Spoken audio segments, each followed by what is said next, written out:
జగద్గురు బ్రహ్మర్షి పితామ జగద్గురు బ్రహ్మర్షి పితామహ పత్రి సార్ ఆశీస్సులతో స్వర్ణమాల పత్రి అమ్మ ఆశీస్సులతో మరి ఈ పత్రిజీ మహిళా చైతన్యము ఏర్పడి 3 సంవత్సరాలు అవుతుందండి.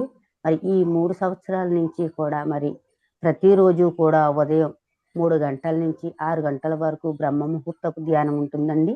1 గంట సజ్జన సాంగత్యం ఉంటుంది. అలాగే మరి ఈ పత్రిజీ మహిళా చైతన్యము ప్రతి ఊరూరా వెళ్ళి ఎవరైతే ప్రేమపూర్వకంగా ఆహ్వానిస్తారో ఆ ఊరు వెళ్ళి అక్కడ 3 రోజులు వర్క్ షాప్ చేయడం జరుగుతుందండి.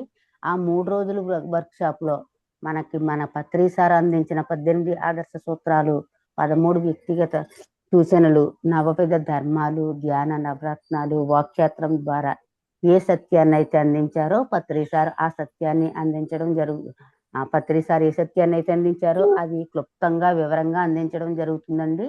3 రోజుల వర్క్ షాప్ లో అది రోజుకి 10 గంటల ధ్యానము, స్వాధ్యాయము, సజ్జన సాంగత్యం, గురు సాంగత్యము, తర్వాత ప్రకృతితో అనుసంధం అవ్వడం, అలా 3 రోజులు కూడా అద్భుతంగా జరుగుతుందండి.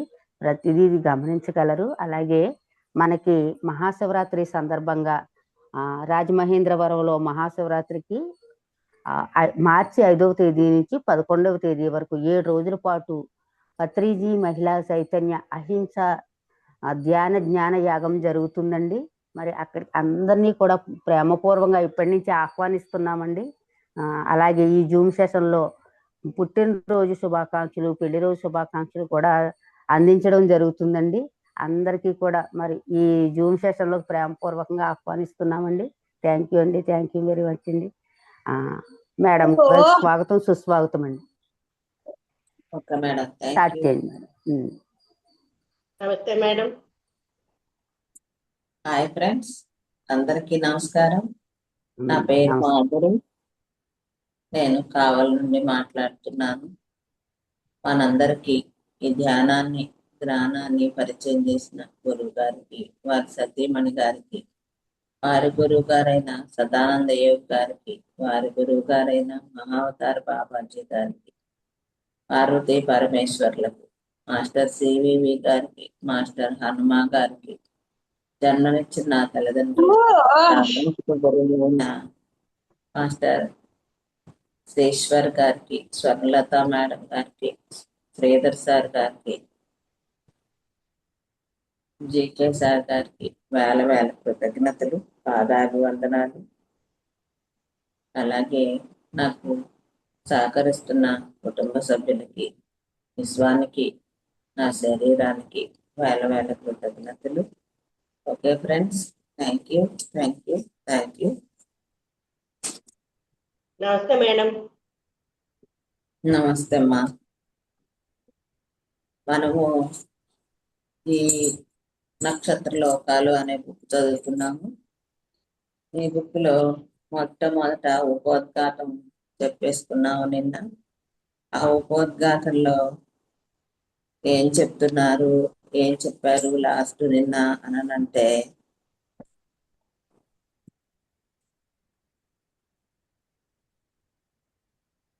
లాస్ట్ లో ఆమెకి మొత్తము కొన్ని నెలల తర్వాత ఒక చలికాలం ఉదయం ఇంకా తెల్లవారుతుంది అనగా ఆమె వాళ్ళ శ్రీవారు ఇద్దరు ఆమె హాల్లో కూర్చొని కాఫీ టీలు తాగుతున్నప్పుడు ఒక లైట్ లాంటిది, అంటే బెలూన్ లాంటిది వాళ్ళ ఎదురుగా వచ్చి నిలబడిందని, కొద్దిగా అలాగా తిరుగుతూ అటు జరుగుతూ ఉంటేది. ఏంటి నక్షత్రం కాదు, చంద్రుడు కాదు, ఏంటా ఇదానని చూసామని. ఆ తర్వాత ఆవిడకి హృదయంలోకి ఒక శక్తిపాతం వచ్చిందని, ఆ శక్తిపాతం ద్వారా ఆవిడ ఏదో కాంతి భాషని ఇంకా అనర్గళంగా మాట్లాడుతుందని, అతను కూడాను ఆ అంతరిక్ష నౌకలో ఉన్న కమాండర్ ఆమెతో మాట్లాడుతున్నట్టు ఆమెకు అనిపిస్తుందని, ఈ ఒక బుక్ చెప్తాము, ఆ బుక్ నువ్వు రాయాలి, ఆ బుక్ వలన ఆ బుక్ మీద నువ్వు ఎన్నో రకాలైన బోధనలు ఇవ్వాలి. ఆ బోధనలు లేదా వాటిని ఆ బుక్ చదివి ఈ ప్రపంచానికి మేము ఎందుకు వస్తున్నాం అంటే మేము మీతో కలిసి వర్క్ చేయడానికి వస్తున్నామని ప్రజలకు తెలియాలి. మేము అందరం కలిసి మీతోటి వర్క్ చేస్తాం. మీరు ఏ లోకాల నుండి అయితే వచ్చారో నక్షత్ర లోకాల నుండి ఆ లోకాలకి మిమ్మల్ని తీసుకెళ్లేదానికి మళ్ళీ మీరు అక్కడికి వెళ్ళేదానికి మేము సహాయపడతాము అని చెప్పడం జరుగుతుంది. కొన్ని నెలలు రాస్తుంది ఆమె ఈ పుస్తకము. ఆమె ఏం చెప్తుందంటే ఈ పుస్తకం రాసేటప్పుడు నేను ఏ శక్తిని, ఏ కాంతిని, ఏ శబ్దాన్ని, ఏ ప్రకంపనైతే ఫీల్ అయ్యాను, ఈ రాసేది ఈ బుక్ లో ఉన్న ప్రతి అక్షరాన్ని కూడా అలాంటి ప్రకంపనతోనే రాయగలిగాను, రాశాను. నేను కాకపోతే కాంతి భాషతో రాయలేదు. నాకు ట్రాన్స్లేషన్ మార్చి రాయడం అనేది దాని మీనింగ్ నాకు తెలిసింది కాబట్టి నేను ఇంగ్లీష్ లో రాశాను. అందుకని ఇది అందరూ చదవడానికి కూడా వీలుంటది. ఆ ప్రతి వ్యక్తి కూడాను అలాంటి ఫీల్ తోనే చదివి ప్రతి ఒక్కరూ అది పొందొచ్చు అని చెప్పడం జరిగింది అనమాట ఈ జూడీ స్టోరీ. ఇంకా ఆమెకి ఏ కథలు చెప్పారు, ఏం కథ, అసలు ఆ కథ ఏమిటి అనేది ఇక్కడ ఈ స్వాప్నికులు అనేది ఇక్కడ నుండి స్టార్ట్ అవుతుంది బుక్. అది తీసాము. నేను మధ్య మధ్యలో అలా చెప్పుకుంటూ వెళ్ళడానికి ప్రయత్నిస్తాను ఈరోజు, ఎందుకంటే నేను ఎప్పుడు అట్లా చెప్పలేదు. అది కానీ నేను అంటే సవ్యంగా మధ్యలో గ్యాప్ అనేది లేకుండా నేను కంటిన్యూగా చెప్తున్నాను అన్నట్టుగానంటే అది కంటిన్యూ చేద్దాము, లేకపోతే చూద్దాము. ఎందుకంటే ఇది నేను ఫస్ట్ టైం ప్రయత్నిస్తున్నాను కాబట్టి నాకు తెలీదు. చూద్దాం మాస్టర్లు ఏం చెప్తారో, ఏం చేయిస్తారో నాతోటి చూద్దాం అన్నమాట. సరే, ఇదంతా అసలు ఎప్పుడు జరిగింది అంటే ఇది 1997లోనో 87లోనో జరగల. కొన్ని లక్షల సంవత్సరాలకు పూర్వం జరిగిన కథని మనకు చెప్తున్నారు. కొన్ని 4 మహాయుగాల క్రితం జరిగింది. అంటే మొట్టమొదట కృతయుగం స్టార్ట్ అయినప్పుడు జరిగిన విషయాన్ని ఈరోజు మనకి చెప్పి ఈమె ద్వారా ఈ బుక్ని రాసి మనందరికీ అందజేయబడింది అన్నమాట. చాలా చాలా సంవత్సరాల కిందట అప్పటి వాళ్ళు చేత జెప్తేసి అని పిలువబడే కాలంలో మనం మిల్కీవే గెలాక్సీకి చెందిన కాంతి జీవుల కూటమి అంటారెస్ అనే నక్షత్రంలో సమావేశమైంది. చాలా చాలా అంటే 4 మహాయుగాల క్రిందట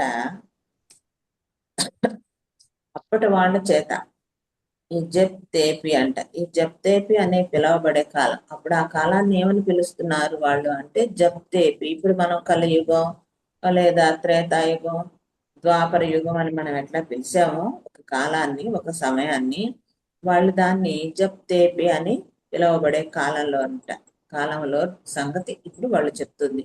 అప్పుడు మన భూమి ఈ 5వ తలంలో ఉంది. దాన్ని అప్పుడు ఏమని పిలిచేవాళ్ళు అంటే మిల్కీవే గెలాక్సీ అని పిలిచేవాళ్ళు. దీన్ని కూడా మిల్కీవే అని పిలిచేవాళ్ళు. అందుకని ఈ మిల్కీవే గెలాక్సీకి చెందిన కాంతి జీవుల కూటమి ఈ భూమి గురించి మాట్లాడుకోవడానికి వేరే వేరే నక్షత్ర లోకాలందరూ కూడాను అంటారెస్ అనే నక్షత్ర లోకంలో సమావేశమయ్యారు. ఇప్పుడు మనం ఎక్కడ సమావేశం అయ్యున్నాము? జూమ్లో సమావేశం అయ్యాము. అందరం ఎవరింటో వాళ్ళని కూర్చొని జూమ్ ఆన్ చేసుకొని మనము చెప్పేదాన్ని వింటున్నారు, నేను చెప్తున్నా. వాళ్ళు అలాగా అప్పట్లో ఈ అంటారెస్ అనే నక్షత్రంలో వాళ్ళందరూ వచ్చి సమావేశం అయ్యారు ఈ భూమి గురించి మాట్లాడుకోవడానికి. వీళ్ళంతా ఏకత్వంతో అనుసంధానమై ప్రేమమూర్తులుగా ఉన్నత స్వర్గలోకాల సృష్టి చేసే శక్తి అయిన దేవుడి శక్తి కలిగి ఉన్నవాళ్ళు.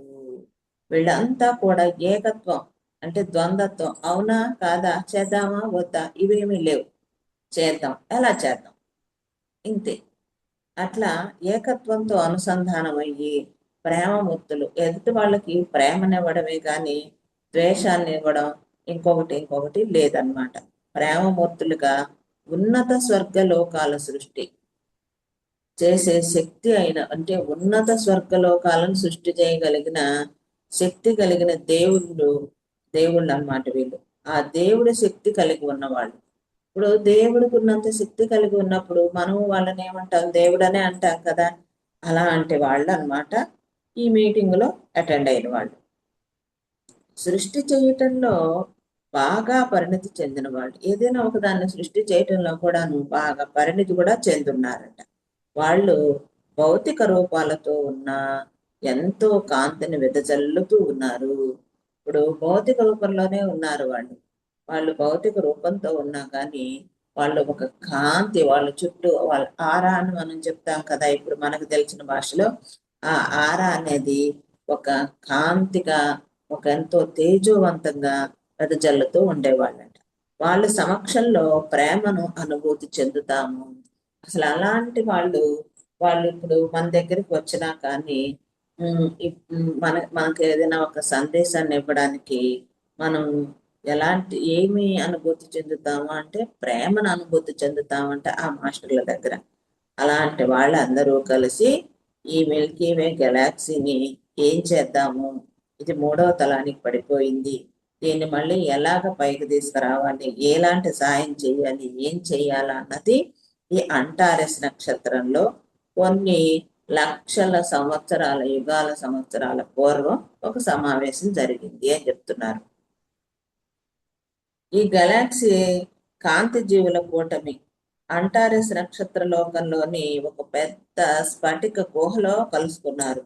వీళ్ళందరూ కూడాను ఈ అంటారెస్ నక్షత్రంలో ఎక్కడ కలుసుకున్నారు అంటే ఎవరి ఇంట్లోనూ లేకపోతే ఏ హాల్లోనూ ఎక్కడో కలుసుకోవాలి.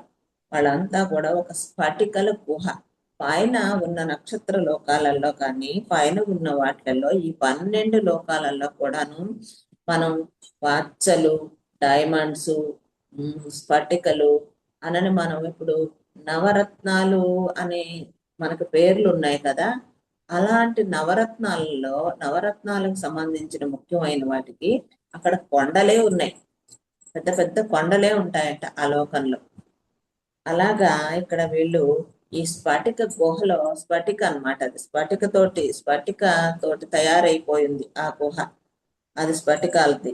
ఆ స్ఫటిక గుహలో కలుసుకున్నారంట. ఆ గుహ గోడలు ఎంతో అందంగా కాంతిని వెదజల్లుతూ నీలి మరియు ఎర్రటి కాంతితో మెరిసిపోతున్నాయి. అవి ఎలా ఉన్నాయి అంటే చాలా అందంగా ఉన్నాయి, చాలా కాంతిని చిమ్మిస్తూ ఉంది. నీలి మరియు ఎర్రటి కాంతితోటి, ఈ నీలి రంగు ఎరుపు కలిసిన ఈ రెండు కలిసిన కాంతితోటి అవి చాలా అందంగా మెరిసిపోతూ ఉన్నాయట. ఈ నీలి రంగు సముద్రం మీద వే వేల అగ్ని కీలలు మెరుస్తున్నాయా అన్నట్లు. అంటే నీలి రంగు సముద్రంలో వేల అగ్ని కణాలు మెరుస్తూ ఉంటే ఎలా ఉందో అలా ఉన్నాయట ఆ గోడలు. ఆ క్రిస్టల్ గోడల మీద ఎర్రటి కాంతి మెరుస్తోంది. ఓ పెద్ద గుండ్రటి టేబుల్ ఆ గది మధ్యలో ఉంది. ఆ చుట్టూ ఏమో ఆ విధంగా మెరుస్తూ ఉంది ఆ గోడలు. దాని మధ్యలో ఒక పెద్ద టేబుల్ ఉందంట. ఆ టేబుల్ చుట్టూ ఎర్రటి సాటిన్ కుర్చీల్లో, ఏం కుర్చీల్లో కూర్చొని ఉన్నారని, సాటిన్ కుర్చీలలో కూర్చొని ఎందరో జీవులు కూర్చొని ఉన్నారు. ఆ కుర్చీలు, ఆ పెద్ద టేబుల్ చుట్టూ మనకి రౌండ్ టేబుల్ సమావేశాలు అని వింటుంటాం కదా. పెద్ద పెద్ద హాళ్లలో ఒక పెద్ద టేబుల్ వేసి దాని చుట్టూ కూర్చొని ఉండేది. అలాగా ఈ సాటిన్ కుర్చీల్లో ఎందరో జీవులు కూర్చొని ఉన్నారంట. వాళ్ళందరూ కూడా గెలాక్సీలోని వివిధ లోకాల నుంచి వచ్చిన వాళ్ళు. ఒక్కొక్క గెలాక్సీలో ఇప్పుడు మన రాష్ట్రంలో ముఖ్యమైన వ్యక్తిని ఒక ఇద్దరిని రమ్మన్నారు అనుకోండి, ఎవరేం పోతాము, మీరు నేను పోతామా? మనకి అక్కడ ఏమి అలౌడ్ ఉండదు. ముఖ్యమంత్రి, ఉప ముఖ్యమంత్రి, గవర్నరు, ఈ ముగ్గురు వెళ్తారు.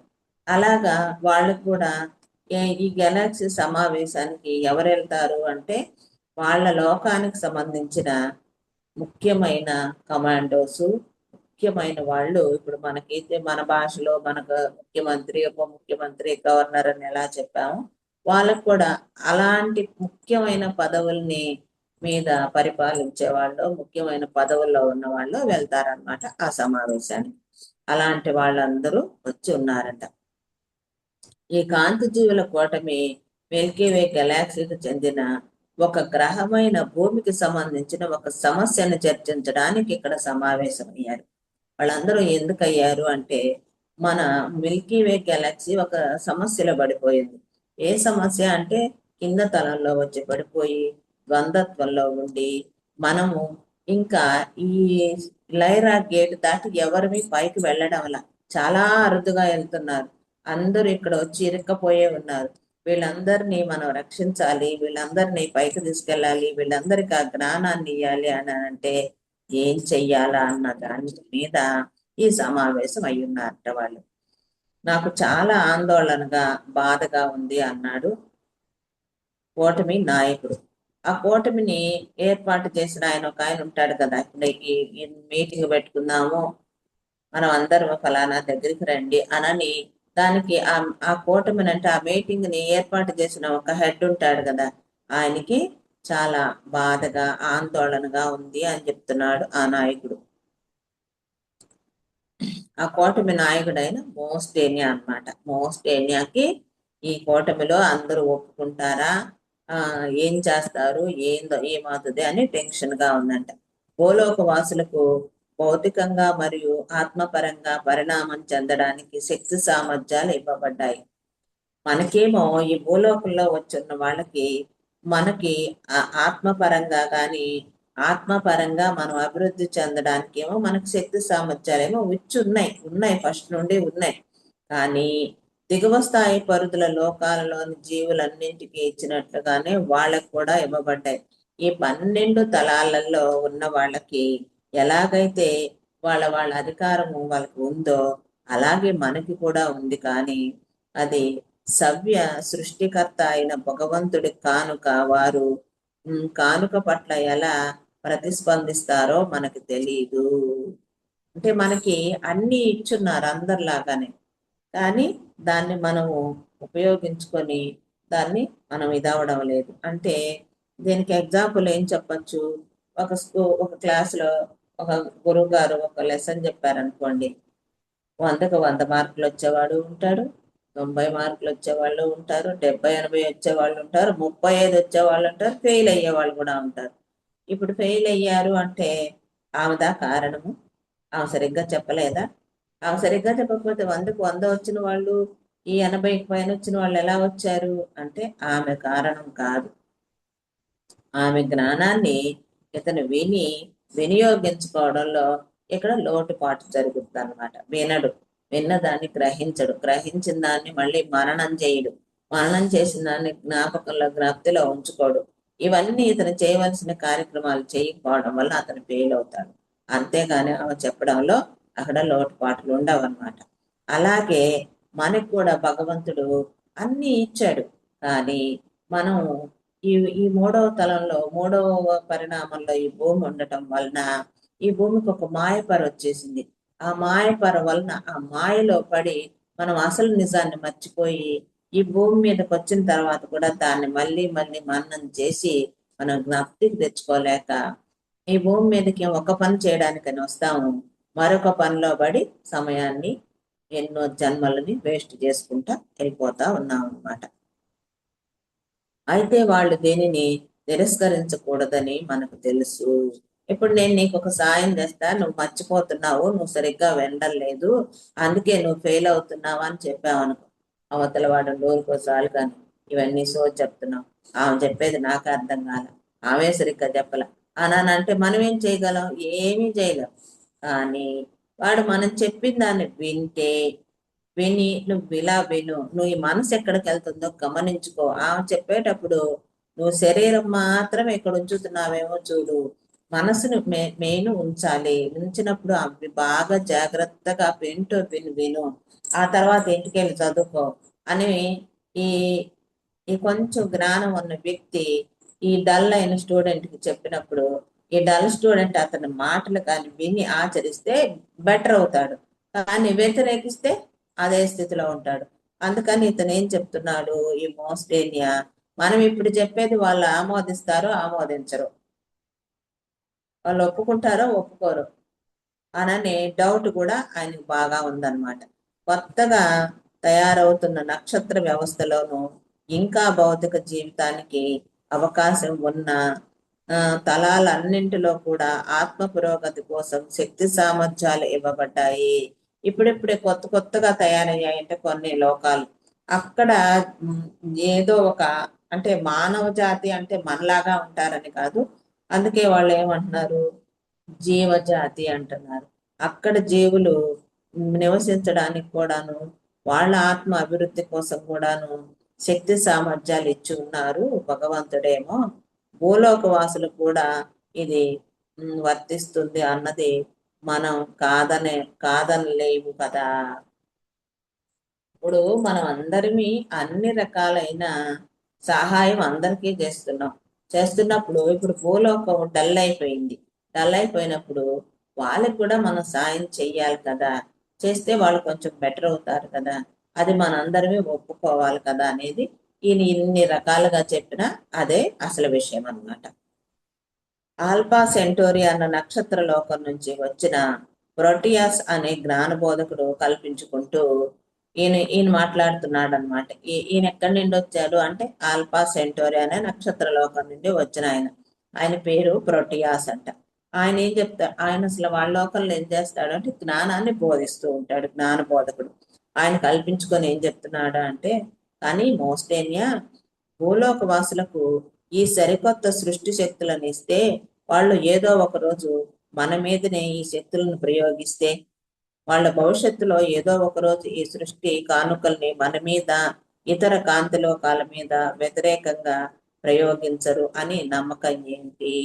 ఇప్పుడేమో వాళ్ళకి ఇచ్చిన శక్తిని వాళ్ళు మర్చిపోయారు, వాళ్ళు కిందకి వెళ్ళిపోయారు, వాళ్ళు ఎదగడం లేదు అని చెప్తున్నావు. మనందరినీ మన మన మన శక్తులనిచ్చి వాళ్ళకి సహాయం చేయాలని చెప్తున్నావు, బానే ఉంది.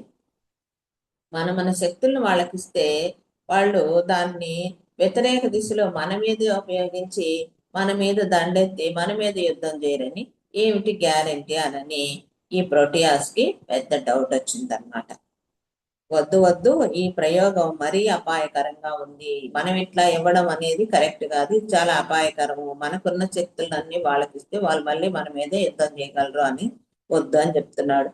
మనం ఇచ్చే కానుకలతో భూలోక వాసులు ఏదో ఒక రోజు భూలోక పరిధిని దాటి ఎగిరి గొప్ప కాంతి నౌకల్లో ఉన్నత లోకాలకు వచ్చి మనకు హాని చేసే అవకాశం ఉంది. వాళ్ళు ఇప్పుడు దాకా ఎలా వస్తున్నారు అంటే ఈ భూలోకంలో వాళ్ళు నేర్చుకున్న జ్ఞానాన్ని వాళ్ళు చేస్తున్న పనుల్ని బట్టి వాళ్ళు ఏ లోకంలో జన్మ తీసుకోవాలో ఆ లోకంలో జన్మ తీసుకొని వస్తున్నారు. కానీ అట్లా కాకుండా ఇప్పుడు మన శక్తులను మనం ఇచ్చామనుకోండి, వాళ్ళు అలాగ జన్మ తీసుకోకుండానే మనలాగే ఇప్పుడు నేను ఏ 5వ తలం వ్యక్తినో 6వ తలం వ్యక్తినో 12వ తలంలో మీటింగ్ పెడితే ఎలా వచ్చాను, ఒక కాంతి నౌకలో వచ్చా. వాళ్ళు కూడా మన శక్తులను ఉపయోగించుకొని అట్లాగా ఆ భూలోకాన్ని దాటి ఎగిరి మన లోకం వచ్చి మన మీద దండయాత్ర మనకి ఏదన్నా హాని చేసే అవకాశం ఉంది. అందుకని ఇట్లాంటి ప్రయోగం వద్దు అని చెప్తున్నాడు అనమాట ఈ ప్రోటియాస్. నేను చెప్పేది ఏమిటంటే వారికి మానసిక ఆధ్యాత్మిక సామర్థ్యాలు ఇవ్వవద్దు, వాళ్ళకి మానసికంగా శక్తుల్ని ఆధ్యాత్మికమైన శక్తుల్ని ఏమి ఇయ్యద్దు. భూమి 3వ పరిణామానికి లోబడి కాంతితో ప్రకంపనలు అవుతున్న పాక్షికంగా మన ప్రభావంతో వేరుగా ఉంది. అయినప్పటికీ మనం వాళ్ళు భావాలను తెలుసుకుంటూ వాళ్ళను గమనించినప్పుడు ఈ భూలోక వాసులు 3వ పరిణామానికి కప్పబడి ఆ భ్రాంతి జనిత ప్రపంచాన్ని తయారు చేసుకొని జీవిస్తున్నారని మనకు తెలిసిన దాని నుంచి బయటపడడానికి ఏం చెయ్యాలో వాళ్ళకి మనం చెప్పలేము కదా, లేదా సరాసరి మార్గాన్ని చూపించలేము.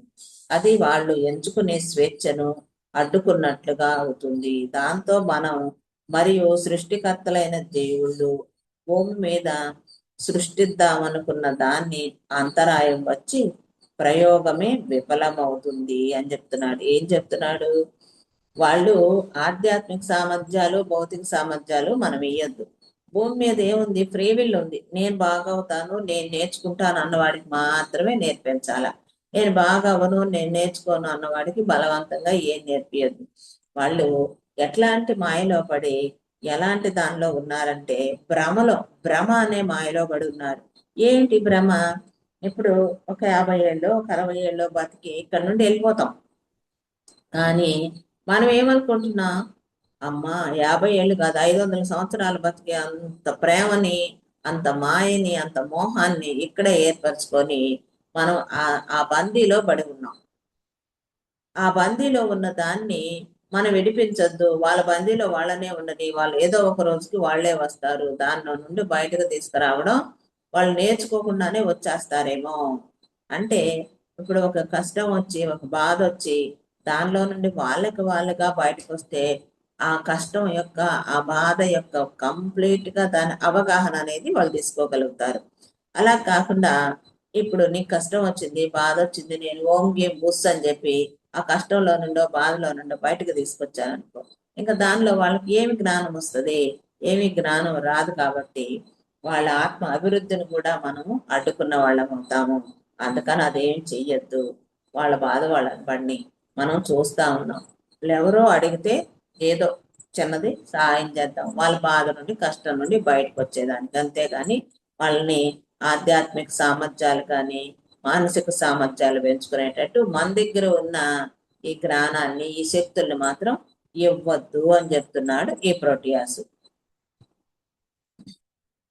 వాళ్ళు ప్రేమ శాంతికి లోబడి నిర్ణయాలు తీసుకుంటారని ఎలా నమ్మడం? వాళ్ళు ప్రేమ తత్వంతోనే ఉంటారు, శాంతి తత్వంతోనే ఉంటారు అనేది ఏమీ లేదు. వారు భయానికి అపార్థాలకు లోను కావచ్చు కదా. మనకేదో జరుగుతుందని భయపడచ్చు, లేదా వీళ్ళు మనకు మంచి చేయట్లేదని అపార్థం కూడా చేసుకోవచ్చు. అలా కూడా అయినప్పుడు కూడా మనకే ప్రమాదము అనని వద్దు అని చెప్తున్నాడు ఆయన అభిప్రాయంలో. మళ్ళీ ఇంకా ఏం చెప్తున్నాడంటే, మన గతంలో ఎన్నోసార్లు వాళ్ళ లోకాన్ని సందర్శించాం, అయితే వాళ్ళు మనల్ని స్వాగతించలేదు. భయానికి గురైనప్పుడు వాళ్ళు వాళ్ళు తమ సొంత రక్త సంబంధీకులకే యుద్ధం చేయడం నీకు తెలుసు. మళ్ళీ ఏం చెప్తున్నాడు ముఖ్యమైన విషయము, మనం ఎన్నోసార్లు ఈ భూమి మీదకి వెళ్ళినప్పుడు వాళ్ళు ఏమన్నా మనల్ని స్వాగతించారా, మనల్ని గౌరవించారా అంటే లేదు, అది లేదు. మళ్ళీ ఇంకొక చెడ్డ అలవాటు ఉంది వాళ్ళలో. వాళ్ళకి భయం కానీ స్వార్థం కానీ, భయం వచ్చినా లేదా స్వార్థం వచ్చినా వాళ్ళ సొంతం వాళ్ళ రక్త సంబంధికుల మీదే యుద్ధం చేస్తారు. వాళ్ళు దాన్ని ఏమీ వదలరు. అలాంటప్పుడు మన మీద యుద్ధం చేయరని ఏమిటి గ్యారంటీ అని అడుగుతున్నాడు. అది వాస్తవమే కదా. మనం భయం వచ్చినా స్వార్థం వచ్చినా, ఇప్పుడు ఈ స్వార్థంతోనే కదా ఈ యుద్ధాలన్నీ చేయడం. మన ఇంట్లో వాళ్ళ మీద కానీ, బంధువుల మీద కానీ, రక్త సంబంధికులు కానీ, రాజకీయ పరంగా కానీ ఏదైనా ఇప్పుడు ప్రతి ఒక్క దానిలో ఒక మనస్పర్ధ వస్తుంది అంటే అది నా పదవి పోతనే భయంతోనైనా చేస్తున్నాము, లేదా నేనే పైకి వెళ్ళాలన్న స్వార్థంతోనైనా చేస్తున్నాము. అవి రెండు వచ్చినప్పుడు వాళ్ళ రక్త సంబంధికులతోనే వాళ్ళు యుద్ధం చేస్తారు. వాళ్ళని వాళ్ళు అపార్థం చేసుకున్నప్పుడు, అందుకని వాళ్ళని అంత ఈజీగా నమ్మడానికి లేదు అని చెప్తున్నాడు అనమాట ఈ ప్రోటియాసు. కాంతి జీవుల కూటమిని ఒప్పించడానికి ప్రయత్నించాడు, కానీ ఈ కాంతి జీవులందరినీ వద్దు, మనం ఇవ్వద్దు వాళ్ళకి అని ఒప్పిద్దామని ఈ ప్రోటియాస్ ప్రయత్నిస్తున్నాడు అనమాట. వాళ్ళు సావు వాళ్ళని దావని మనమైతే ఏమి ఏలు పెట్టద్దు. వాళ్ళు ఇబ్బందుల్ని వాళ్ళవన్నీ వాళ్ళు ఏదో వాళ్ళ ఇబ్బందులు బాధలు పడుతున్నారు కదా ఈ ద్వంద్వత్వంలో పడి, వాటి నుండి మాత్రం మన శక్తుల్ని ఇచ్చి మన ఎనర్జీని ఇచ్చి మనకున్న వాటిని ఇచ్చి వాళ్ళని కాపాడొద్దు అని ఈ కూటమిలో వచ్చిన వాళ్ళందరినీ ఇది రైటు నేను చెప్పేది ఈ మాట మీద ఉన్నండి అని అందరినీ ఒప్పించడానికి ప్రయత్నిస్తున్నాడు ఈ ప్రోటియాస్. వద్దు, మన సమాఖ్యలోని భూలోక వాసులు వద్దు అంటే మనము తక్కిన వాళ్ళందరినీ మనం అందరినీ ఒకే అంటే ఒక స్టేజ్లో ఉన్న వాళ్ళమి, ఒక స్థితిలో ఉన్న వాళ్ళమి. మన స్థితికి మన స్టేజ్కి ఆ భూలోక వాసులు తీసుకురావద్దు అని చెప్తున్నాడు. వాళ్ళు తమ తమ చైతన్యాలను మరింత విస్తరింపజేసుకునే అంత వరకు వాళ్ళని ఒంటరిగానే వదిలేద్దాం. వాళ్ళుగానే అభివృద్ధి చెంది ఆ ద్వంద్వత్వంలో ఆ మాయలో నుండి బయటకు వచ్చేంత వరకు వాళ్ళకి మనం ఏ సాయం చెయ్యొద్దు, వాళ్ళకి ఒంటరిగానే వదిలేద్దాం అని అంటున్నాడు అనమాట. ఈ మధ్యలో గెలాక్టిక్ కౌన్సిల్లోని లైరా నక్షత్ర మండలి నాయకుడు ఆయన మోస్టేనియా, ఆయనే కదా ఈ మీటింగ్ అరేంజ్ చేసింది. అందుకని ఆయన ఏం చేశాడు అంటే ఆయన కల్పించుకొని మాట్లాడుతున్నాడు అన్నమాట.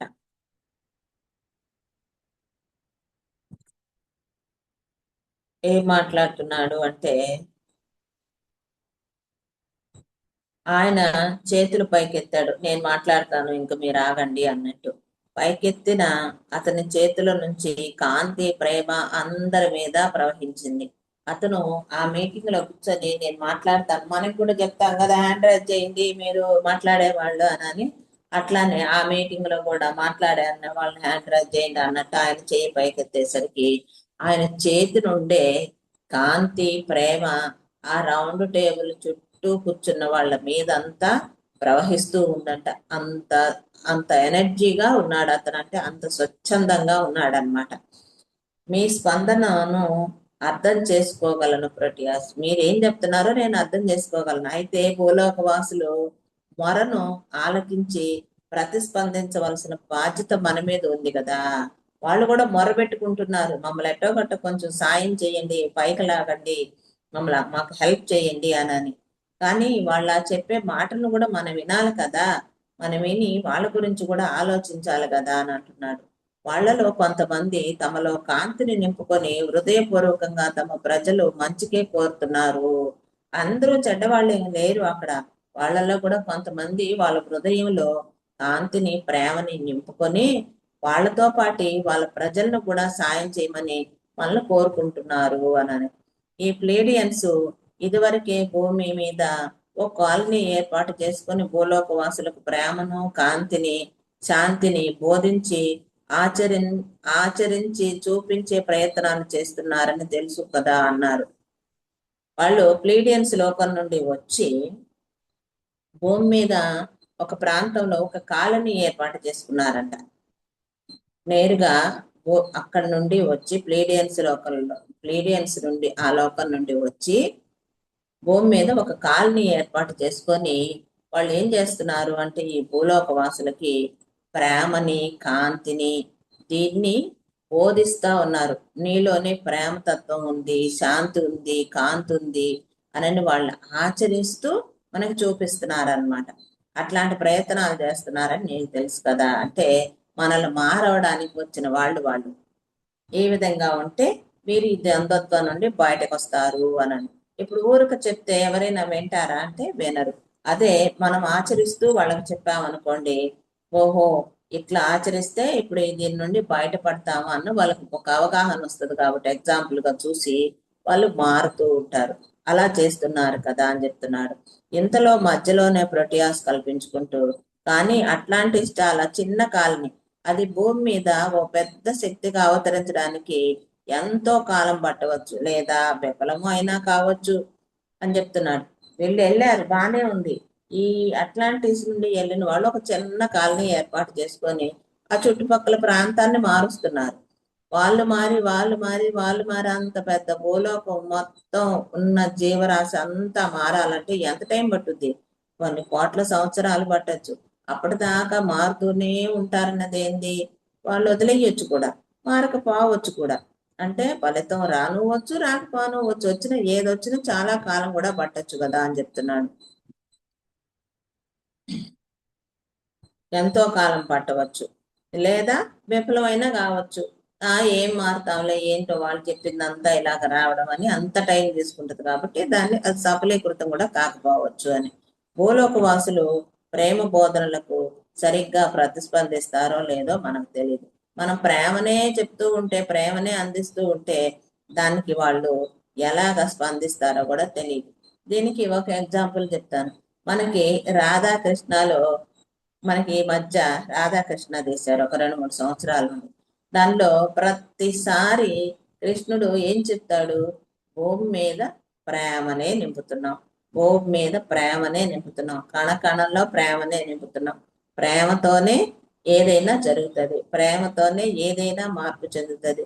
ఒక రాక్షసుడు వచ్చి యుద్ధం చేయాలన్నా నువ్వు నిజంగా వాడి మీద ప్రేమతోటి ఉండి వాడిని మారవాలని ప్రయత్నించి వాడు మారకపోతే వాడి మీద యుద్ధం చేసినప్పుడు అది సఫలీకృతం అవుతుంది.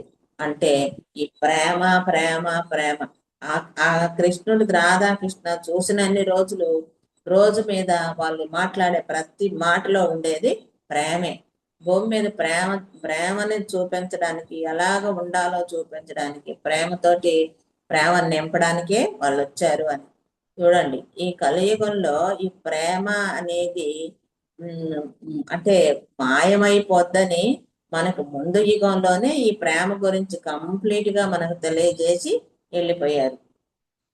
మనమేమో ఇప్పుడు కలియుగంలో ప్రేమ అంటే మనం ఆలోచించేది పిచ్చి ప్రేమ, శారీరకమైన సుఖాల ప్రేమ, స్వార్థమైన ప్రేమ, లేకపోతే ఏదైనా నువ్వు నాకు ఇస్తే ప్రేమ, నేను తిరిగి నీకు ఇస్తే ప్రేమ, నువ్వు నాకేదని ఇవ్వలేదనుకో ఏ ప్రేమ లేదు. అంటే ఒక మాటలో చెప్పాలంటే మీ ఇంటికి వస్తే ఏమి ఇస్తావు, మా ఇంటికి వస్తే ఏమి తెస్తావు. ఇదే ఇప్పుడు మన దగ్గర ఉన్న ప్రేమ. కానీ ఈ ప్రేమ కాదు అని చెప్తున్నారు వాళ్ళు. స్వచ్ఛందమైన ఇప్పుడు రాధాకృష్ణ ప్రేమ లాంటిది. వాళ్ళు ఎవరినైనా ఫస్ట్ ప్రేమించడం, మళ్ళీ మారవాలని చూడటం, వాళ్ళు మార్పు చెందకపోతేనే వాళ్ళని అంతం చేశారే కానీ రాధాకృష్ణ చూస్తే సరిగ్గా ఏకదాటిగా వీడు చెడ్డవాడు, వీడు నా మీద యుద్ధానికి వచ్చాడు, లేకపోతే ఇంకొకరిని చంపాడు అని ఫైనల్ గా వాళ్ళు ఎక్కడ ఒక నిర్ణయాన్ని తీసుకొని ఎవరిని ఏ జీవిని అంతం చేయాల. అంటే ప్రేమ అనేది అలాంటి ప్రేమ అని చెప్తున్నాను అన్నమాట నేను ఇప్పుడు నాకు తెలిసిన వరకు. అందుకని అలాంటి ప్రేమ ఉండాలి అని. వాళ్ళు మనలా కాదు, వాళ్ళల్లో ఇంకా ఇతరుల పట్ల సరైన స్పందన అభివృద్ధి చెందలేదు. మనము మనలా కాదు అంటే వాళ్ళు ఏంటి అంటే వాళ్ళంతా ఏకత్వంలో ఉన్నవాళ్ళు, వాళ్ళకి ద్వంద్వత్వం లేదు. ఏకత్వంలో ఉన్నప్పుడు అందరూ ఒకదాన్నే నమ్ముకొని ఒకే విధంగా ఉంటారు కాబట్టి ప్రతి ఒక్కటి వీలైనంత వరకు అది మంచే ఉంటది. ఇక చెడు అన్నది లేనప్పుడు ఉండేది ఒకటే కదా. మనకి అట్ట కాదు, మనకు రెండు ఉన్నాయి, మంచి ఉంది చెడు ఉంది. మనము ఫస్ట్ ఏం చేస్తాము అంటే ఎదుట వ్యక్తిలో కానీ ఎంత మంచి వ్యక్తి అయినా అసలు ఆయన్ని చూడగానే మనం టప టప టప 4 పాయింట్లు మంచి చెప్పాం, ఏం చెప్తాం 4 పాయింట్లు చెడ్డే చెప్తాం. ఆయన దగ్గర 10 పాయింట్లు మంచి ఉండొచ్చు, 4 పాయింట్లు చెడ్డే ఉండొచ్చు. కానీ మనం ఏం చెప్తామంటే మొట్టమొదట ఆ వ్యక్తి గురించి చెడే చెప్తాం. ఆ తర్వాత ఇంకా ఇంకా కొద్దిగా డీప్గా వెళ్ళినప్పుడు ఈ మంచిని లైట్ గా చెప్తాం, చెడ్డని మాత్రం భారీగా చెప్తాం.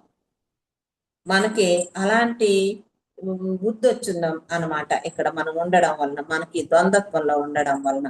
అందుకని ఏం చెప్తున్నాడు ఆయన, వీళ్ళు మనలాగా కాదు, వాళ్ళతో ఇంకా ఇతరుల పట్ల సరైన స్పందన అభివృద్ధి చెందలేదు. మనకు ఆ సరైన స్పందన అభివృద్ధి చెందుంటే ఆ 10 ఉంది కదా ఆయన దగ్గర మంచి పాయింట్లు, ఆ 10నే చెప్తాం, ఈ 4ని చెప్పాం. మనము రివర్స్ లో చెప్తున్నాం అనమాట. అందుకని ఇంకా మనలో స్పందన అనేది అభివృద్ధి చెందలేదు అని చెప్తున్నాడు. అందువల్ల ఇప్పుడు వారికి మనందరి ఈ సరికొత్త సృష్టి యొక్క కానుకలు అందజేస్తే మనతో పాటు ఆధ్యాత్మికత ఐక్యతలోని తీసుకువస్తే భూలోకవాసులు ఏం చేస్తారో మనకు తెలియదు. ఒకవేళ అపాయం ఎదుర్కోవాల్సి వస్తుందో ఏమో అని. ఇంకా లైరా నక్షత్ర మండలి వాసి దమేయాస్ అని చెప్తున్నాడు అనమాట.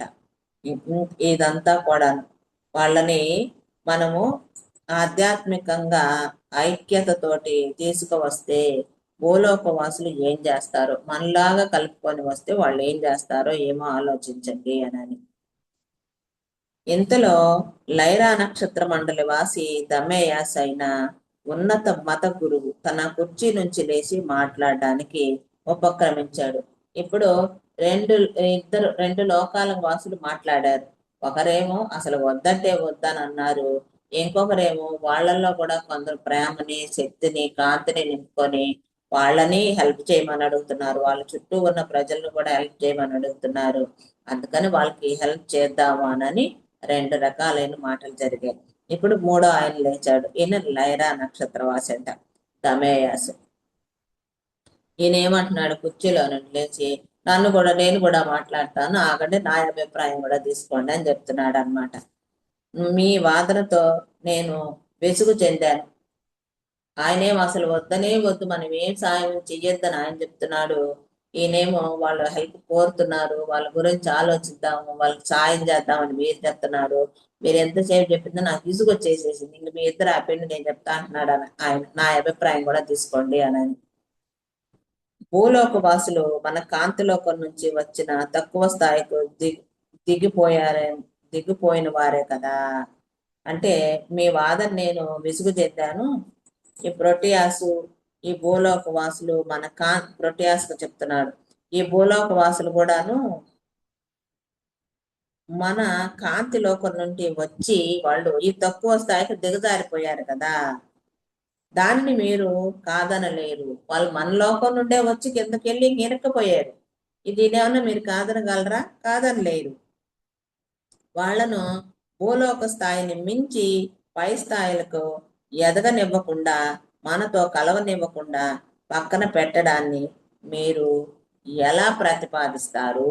వాళ్ళు వెళ్ళి ఈ లోకం నుండి వెళ్ళి కిందకెళ్ళి ఇరుక్కొని పోయి అక్కడే ఉండిపోయిన వాళ్ళని మళ్ళీ తీసుకురావద్దు, సాయం చేయొద్దు, మనతో కలవనియొద్దు అని మీరు ఎలాగా అంత నిర్ధారణ చేయగలరు అని అడుగుతున్నాడు ఈయన. భూలోక వాసులు కూడా మనలాగే మూల చైతన్య స్థాయి యొక్క శక్తి నుంచి సృష్టించబడ్డ వాళ్లే కదా. మనమెట్ట భగవంతుడు మనల్ని సృష్టించాడో వాళ్ళను కూడా అట్టే సృష్టించబడ్డ వాళ్లే కదా. వాళ్ళు అందమైన సవాళ్లతో కూడిన ప్రపంచంలో ఎదగడానికి నిర్ణయించుకున్నారు. అందమైన సవాళ్ళు భూలోకంలో వాళ్ళు ఏం చెప్తున్నారు? అందమైన సవాళ్ళు అంట. మనమేమనుకుంటున్నాం? కష్టమైన సవాళ్ళు అనుకుంటున్నాం. ఈ అందమైన సవాళ్లతోటి కూడిన ప్రపంచం ఉంది. ఆ ప్రపంచంలో వాళ్ళు ఎదగడానికి నిర్ణయించుకుని వాళ్ళు వెళ్ళారు. ఈ సమయంలో వారు పురోగమించడానికి వాళ్ళ దగ్గర సరిపడనంత సాంకేతికత లేదు, మానసికత, ఆధ్యాత్మికత పరిణితి కూడా లేదు. అందుకే ఇది మనందరి బాధ్యత. వాళ్ళైతే అక్కడ అందమైన సవాళ్లతోటి అభివృద్ధి చెందుదామని, జ్ఞానాన్ని పొందుదామని వాళ్ళు నిర్ణయించుకొని వెళ్ళారు. ఇప్పుడు వాళ్ళు వెళ్ళిన తర్వాత అది అంతా డౌన్ ఫాల్ అయిపోయింది.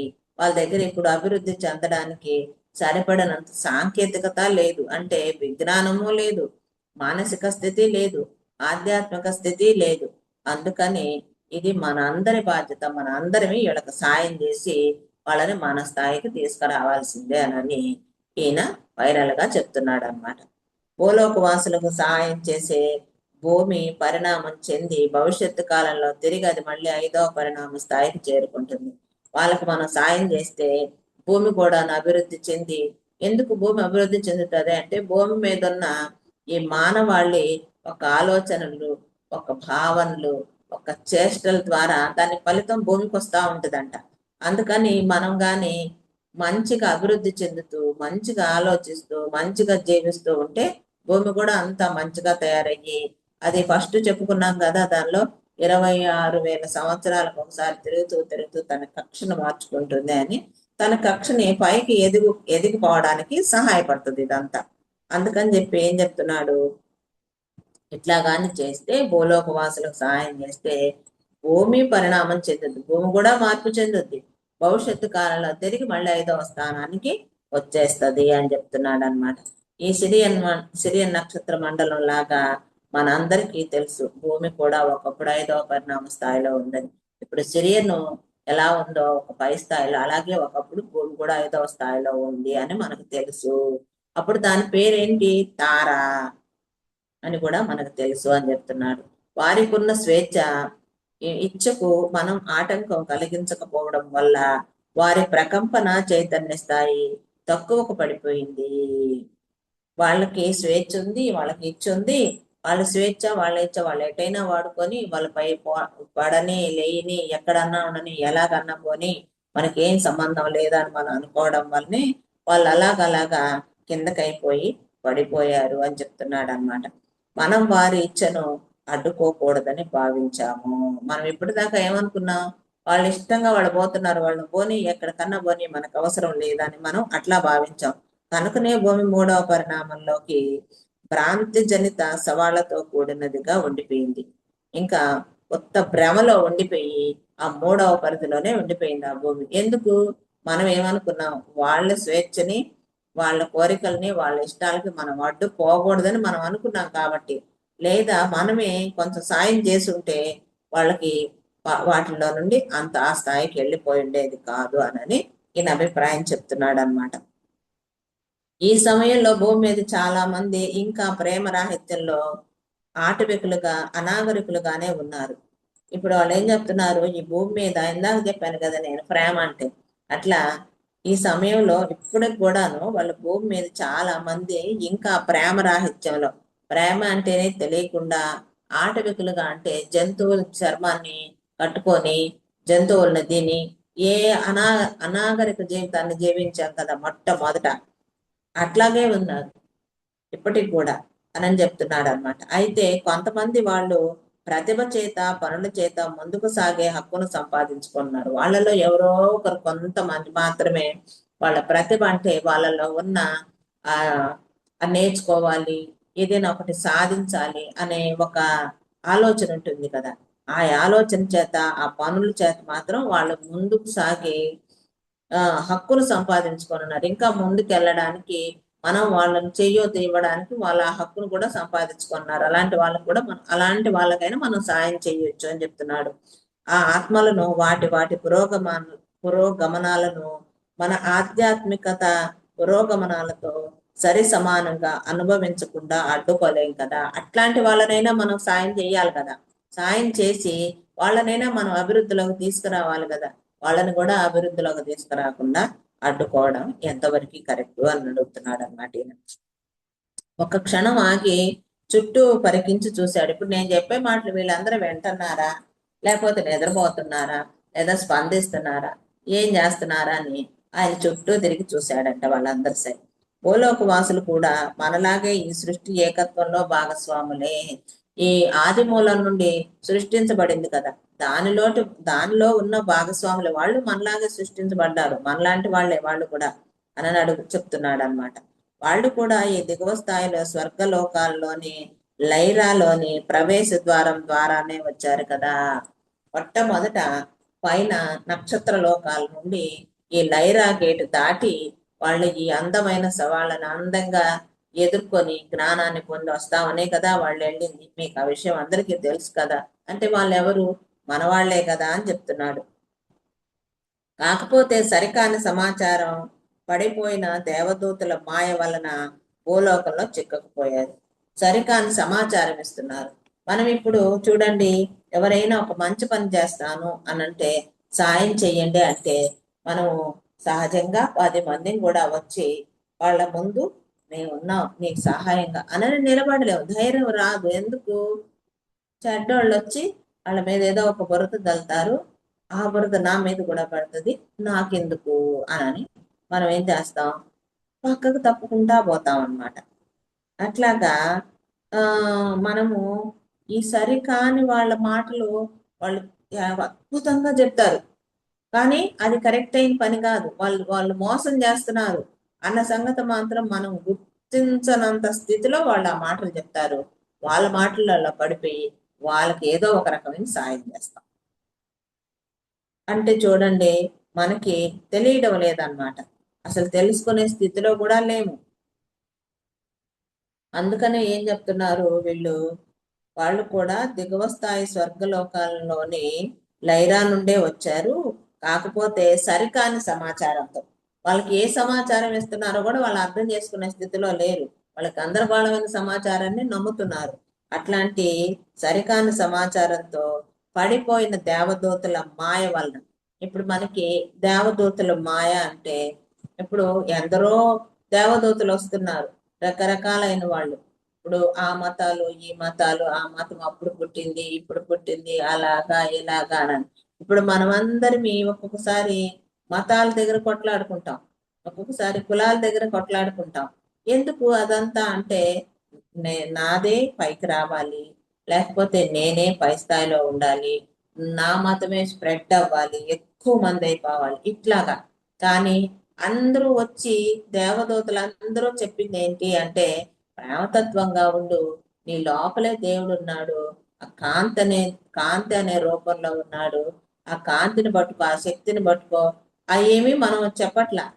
మనం ఏం చెప్తున్నాం, మనకు కావాల్సిన సరికాని మాటలు, సరికాని వ్యవహారాలు ఇవి చెప్పి మనల్ని మభ్య పెడుతున్నారు అనమాట. అందుకనే ఏం చెప్తున్నాడు ఆయన, అట్లాంటి వాళ్ళతోటి అట్లాంటి మాటలతోటి వాళ్ళు దిగజారిపోయి ఉన్నారు అని చెప్తున్నాడు. కానీ వాళ్ళు ఆత్మలో ఇంకా స్వచ్ఛత, సృష్టి తాలూకా సారము ఉంది. వాళ్ళ ఆత్మలో మాత్రం ఎక్కడో ఇంకా ఒక కణంలో, ఈ బ్రిలియన్ కణాలలో ఒక కణంలో స్వచ్ఛత ఉంది. మళ్ళీ సృష్టి తాలూకు మొట్టమొదట దైవం సృష్టించినప్పుడు ఉన్న లక్షణము ఒకటేదో ఒకటైనా ఉంది అని చెప్తున్నాడు. వారు అసలైన జన్యు సంకేతం సరికాని మార్పులకు లోనయ్యి తిరిగి మార్పు చేసే సవరించాల్సిన స్థితిలో ఉంది. వాళ్ళకి గాని వాళ్ళ జన్యువే అట్లా అయిపోయింది. అందుకని దాన్ని గాని సరిచేస్తే ఆ సవరించే స్థితిలో ఇంకా ఉంది. అంటే ఎక్కడో చిన్న కణమైనా సరే ఈ స్వచ్ఛత, ప్రేమ అన్న వ్యక్తినైనా వాళ్ళ జన్యువుని సరిచేయగలిగిన స్థితిలో వాళ్ళు ఉన్నారు. అలాంటి వాళ్ళనైనా పట్టుకొని మనము సరిచేస్తే కొందరికైనా మనం సాయం చేసిన వాళ్ళం అవుతాం కదా అని చెప్తున్నాడు అన్నమాట ఈయన. నేను చెప్పబోయేది ఏమిటంటే, ఈ రోజు ఇక్కడ చేరిన అన్ని నక్షత్ర మండలాల వారు వారి వారి జన్యువులు వారసత్వంలోని కొంత భాగాన్ని భూమి మీద సృష్టించబోయే సరికొత్త జాతికి ఇవ్వాలి. ఇక్కడ మనం ఇన్ని లోకాల నుండి వచ్చాం కదా, మనందరిలోనూ మనకి ఒక జన్యువుని, ఏమి జన్యువు, ఒక వారసత్వంగా మన వారసులు వాళ్ళని వారసత్వం అయిన జన్యువుని, వాళ్ళల్లో ఏదో ఒక క్వాలిటీ ఉంటది. ఇప్పుడు ప్రతి మనిషిలో ఒక క్వాలిటీ ఉంటది. ఏంటి? ఒకరేమో మంచిగా వంట చేయగలరు, ఒకరేమో అందంగా ఇల్లుని సరిదిద్దగలరు, ఇల్లుని చక్కబెట్టగలరు, ఒకరేమో మంచిగా బిజినెస్ చేయగలరు, ఇంకొకరేమో మంచిగా నేర్పరితనంగా మాట్లాడగలరు. ఇప్పుడు మన మనుషుల్లో కూడాను ఎన్నో రకాలైన వాళ్ళ యొక్క టాలెంట్ అనేది ఒక దానిలో ఉంటది. అట్లాగా ఈయన ఏం చెప్తున్నాడు అంటే, వీళ్ళల్లో వాళ్ళ జన్యువుల వారసత్వాన్ని కొంత భాగాన్ని భూమి మీద సృష్టించబోయే వాళ్ళకి ఇవ్వాలి అని చెప్తున్నాడు. అలాంటిది ఇస్తే వాళ్ళకి ఉపయోగపడుతుంది అని. తద్వారా ఎక్కువ ఆధ్యాత్మిక పరిణామం చెందిన జాతి సృష్టి జరిగి ఎంతో పరిణితిలో ప్రేమను పొందుపరుచుకొని వారి వారి మనసులను పురోగమనం వైపుకు మళ్లించగలరు. మనం అట్లాంటి జన్యువుని కానిచ్చి ఒక కొత్త మానవుని సృష్టిస్తే వాళ్ళు ఈ ద్వంద్వత్వం నుండి, ఈ సరికాని మాటలని అనుసరించడం నుండి వాళ్ళు మార్పు చెంది వాళ్ళు మళ్ళీ అభ్యుదయ వైపు, ఎదిగే వైపు వాళ్ళు వాళ్ళను మళ్లించగలము అని చెప్తున్నారు అనమాట. మనం మనలోని ఒక అద్భుతమైన సృజనాత్మకమైన గుణాన్ని కూడా, ఒక గుణం ఉంది మనలో, ఆ గుణాన్ని కూడా ఇవ్వాలి. ఆ సామర్థ్యాన్ని ఈ సరికొత్త భూలోక వాసులకు జన్యు సంకేతాల్లో కలపాలి. మన యొక్క జన్యువుని ఇవ్వాలి, మనలో ఉన్న క్వాలిటీని కూడా ఒకటి ఇవ్వాలి. అప్పుడు మాత్రం వాళ్ళు ఈ మారదాము అనుకొని ఎక్కడో ఇంకా ఒక 1 ఈ దైవ శక్తిని నింపుకొని ఉన్న వాళ్ళందరూ మారిపోతారు అని చెప్తున్నాడు. ఇదంతా ఎప్పుడు జరుగుతుంది అంటే 4 మహాయుగాల కాల పరిమితి దాటిన తర్వాత. ఇదంతా కోటాను సంవత్సరాల క్రితం జరిగిన మీటింగ్ లో సమావేశం చెప్తున్నారన్నమాట. ఇప్పుడు ఇస్తే మనము ఈ కృతయుగం, ద్వాపర యుగం, త్రేతాయుగం, కలియుగం ఎండింగ్కి వచ్చేసరికి ఈ భూమి అంతా స్ప్రెడ్ అవుతుంది మనం చేసిన పని. అప్పటికి మార్పు చెందుతుంది. ఇప్పటికిప్పుడు వాళ్ళు ఇచ్చేస్తే రేపటికి ఏమి మార్పు చెందదు. అందుకని దీనికి 4 మహాయుగాల కాల పరిమితి దాటిన తర్వాత ఈ భూలోక వాసులు 5వ పరిణామ స్థితిలోకి అప్పటికి సంసిద్ధత పొందుతారు అని చెప్తున్నాడు అన్నమాట. ఇప్పుడు మనం ఇచ్చే దీన్ని అప్పటికి 4 మహాయుగాల తర్వాత అది బాగా స్ప్రెడ్ అయ్యి ఉపయోగపడుతుంది అని. మానవ జాతి చూసి మనం అప్పుడు వాళ్ళని చూసి మనం గర్విస్తామంట. మనము వారికి తల్లిదండ్రులు లాంటి వాళ్ళం కదా. ఇప్పుడు మరి మన జన్యువులు ఎక్కడి నుండి వస్తాయి? తల్లి నుండి, తండ్రి నుండి జన్యువు వచ్చేది. ఇప్పుడు మనం వాళ్ళకు జన్యువునిచ్చి వాళ్ళని అభివృద్ధి చెందడానికి సాయం చేసామనుకో, వాళ్ళు 4 మహాయుగాల తర్వాత మన స్థాయికి వచ్చినప్పుడు వాళ్ళకి మనం ఏమవుతాం అంటే తల్లిదండ్రులు లాంటి పాత్రని మనం ఇచ్చాం కాబట్టి మనం వాళ్ళకి తల్లిదండ్రులు లాంటి వాళ్ళం అవుతాము అంటున్నారు. వారు మన సృష్టే కదా, మనం సృష్టించిన వాళ్ళమే కదా. వాళ్ళు మనకి నిర్దేశకత్వం వహిస్తారు. అప్పుడు వాళ్ళు మనలాగానే మనం చెప్పినట్టే విని ఈ ప్రేమతత్వంగానే ఉంటారు. కానీ వారు తమ దారి తామే చూసుకొని తమ పురోగతికి స్వేచ్ఛకు తామే ఓ నిర్దిష్ట ప్రణాళికను ఏర్పరచుకున్న పురోగమనం కోసం ప్రయత్నిస్తారు. అప్పుడు వాళ్ళ దారి వాళ్ళు ఏం చెయ్యాలా అన్నది వాళ్ళ దారి వాళ్ళు చూసుకొని వాళ్ళ అభివృద్ధిని వాళ్ళే చేసుకోగలరు అని. అయితే ఇదేమి అంత సులభం కాదు. కానీ భూమి ఎప్పుడైతే ఉన్నత స్థాయి కంటే 5వ పరిణామానికి చేరుకుంటుందో భూలోకవాసులు అప్పుడే ఎదుగుతారు. ఇప్పుడు మనం ఇదంతా చేసేదేమి ఇవాళ రేపు ఎదిగేసేది.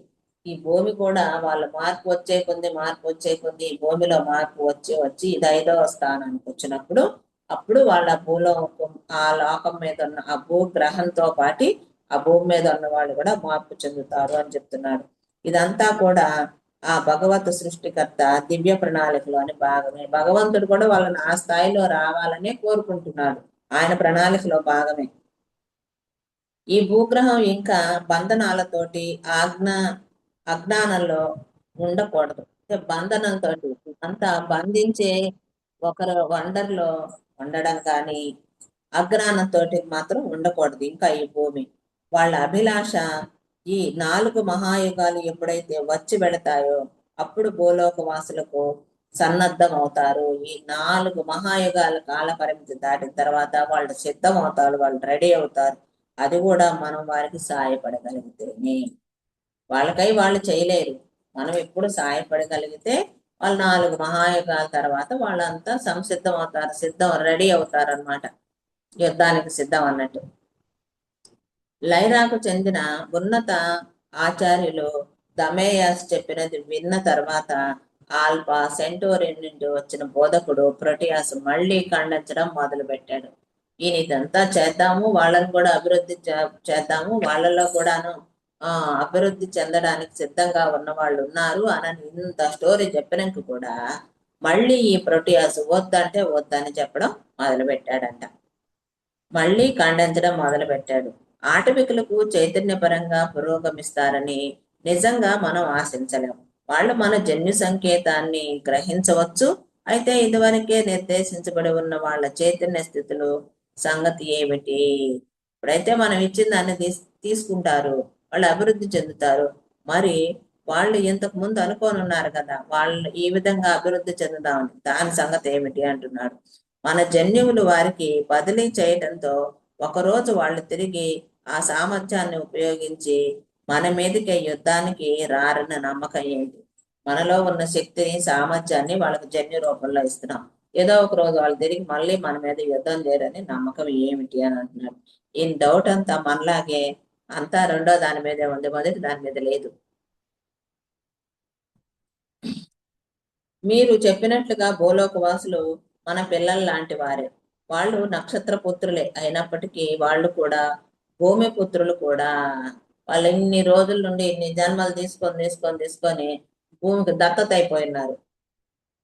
వాళ్ళేమో నక్షత్ర లోకాల నుండి వచ్చిన వాళ్ళైనా వాళ్ళు తిరిగి నక్షత్ర లోకం వెళ్ళలేక ఇక్కడే ఉండడం వలన ఈ భూమి పుత్రులు కూడా అయిపోయి ఉన్నారు కదా అని అంటున్నాడు. ఈ 2 శక్తులను ఎలా స్వీకరించగలం? ఇప్పుడు వాళ్ళ నక్షత్ర లోకం వాళ్ళ భూమికి సంబంధించిన వాళ్ళ ఈ రెండింటిని నువ్వు ఎట్లా స్వీకరిస్తావు అని అన్నదే నా ఆందోళన. నాకు ఎందుకో ఇది అపాయకరంగానే అనిపిస్తుంది. స్వేచ్ఛ ఇచ్చ కలిగి ఉండి సగం స్వర్గలోకాల ఉన్నత పరిధుల నుంచి సగం భూమి నుంచి తయారు చేయబడ్డ జీవులు సృష్టించటం అపాయకరమే. వాళ్ళేమో సగం వైలోకంలో నుండి వచ్చిన జన్యు ఉంది, సగమేమో ఈ భూలోకానికి సంబంధించిన జన్యు ఉంది.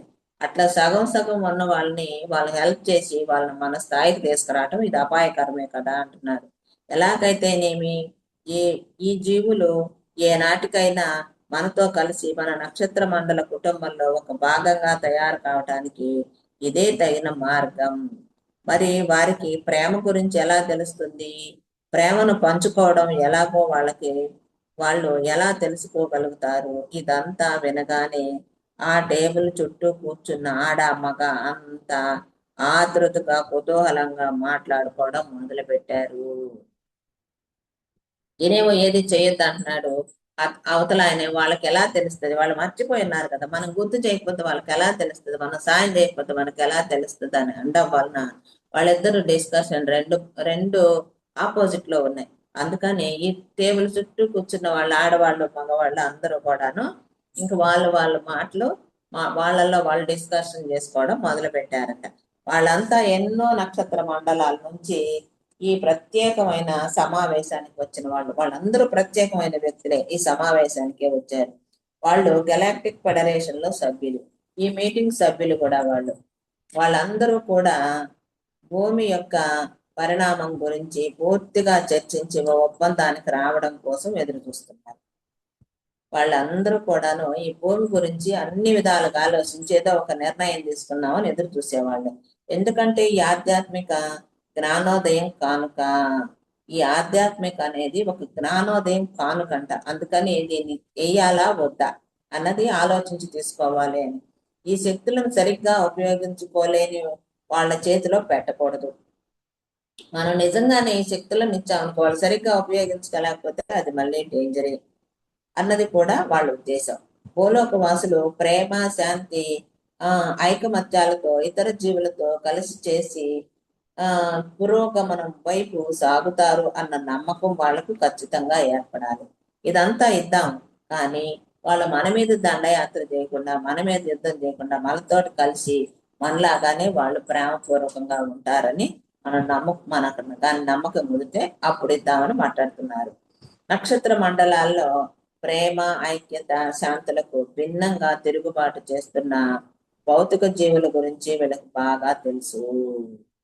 ఈ నక్షత్ర మండలాల్లో ప్రేమ, ఐక్యత, శాంతులకు భిన్నంగా వ్యతిరేకంగా తిరుగుబాటు చేస్తున్న వాళ్ళు కూడా వీళ్ళకి తెలుసంట. ఈ తిరుగుబాటు జీవులు వాళ్ళకే కాకుండా ఈ బ్రహ్మాండానికి అంతా కూడా ప్రమాదకారులే. ఈ తిరుగుబాటు ఒక లోకానికే కాదు, అన్ని లోకాలకి వాళ్ళు ప్రమాదకారులేనంట. భూలోక వాసులకు ఆధ్యాత్మికంగా ఎదిగే సామర్థ్యాన్ని ఇచ్చి వాళ్ళు తిరుగుబాటు జీవులతో కలిసిపోతే వచ్చే కష్ట నష్టాల బాధ్యత వహించడం గెలాక్టిక్ కౌన్సిల్ ఇష్టం లేదు. వీళ్ళను కూడా అభివృద్ధి చేసి ఇప్పుడు ఎట్టా తిరుగుబాటుదారులు కొందరున్నారు, వాళ్ళలో కలిసిపోయి ఇంకా వాళ్ళ సమూహం పెరిగిపోయి అన్ని లోకాలకి చెడు చేయడం ఈ గెలాక్టిక్ ఫెడరేషన్ కి అసలు ఇష్టం లేదు అని చెప్తున్నారు. ఓసారి భూలోక వాసులకు తమ జన్యు పరిభాషను ఇచ్చిన తర్వాత వెనక్కి తీసుకోలేము. ఇంకొకసారి తిరిగి ఇచ్చేస్తే ఇంక దాన్ని మళ్ళీ వెనక్కి తీసుకోలేము. భూలోక వాసులు స్వేచ్ఛ ఇచ్చకు అడ్డు రానులేము. ఇంక వాళ్ళకి ఒక్కసారి ఇచ్చామంటే ఇంక తిరిగి తీసుకోవడం అన్నది జరగదు. కేవలం వారు భూలోక వాసులను గమనిస్తూనే వేచి ఉండాల్సిందే. అంటే మనకై మనం మారిందాక వాళ్ళు ఎదురు చూస్తూ ఉండాల్సిందే అని. సమావేశానికి ఎంతో శాంతితో వచ్చాం. మనం ఈ సమావేశానికి ఎంతో శాంతితో వచ్చాం, ఒకే లక్ష్యంతో వచ్చాం. ఇది మనమంతా గెలాక్టిక్ ఎదుర్కొంటున్న సమస్యకు పరిష్కారం కనుక్కోవడం. మనం ఎందుకు వచ్చాము?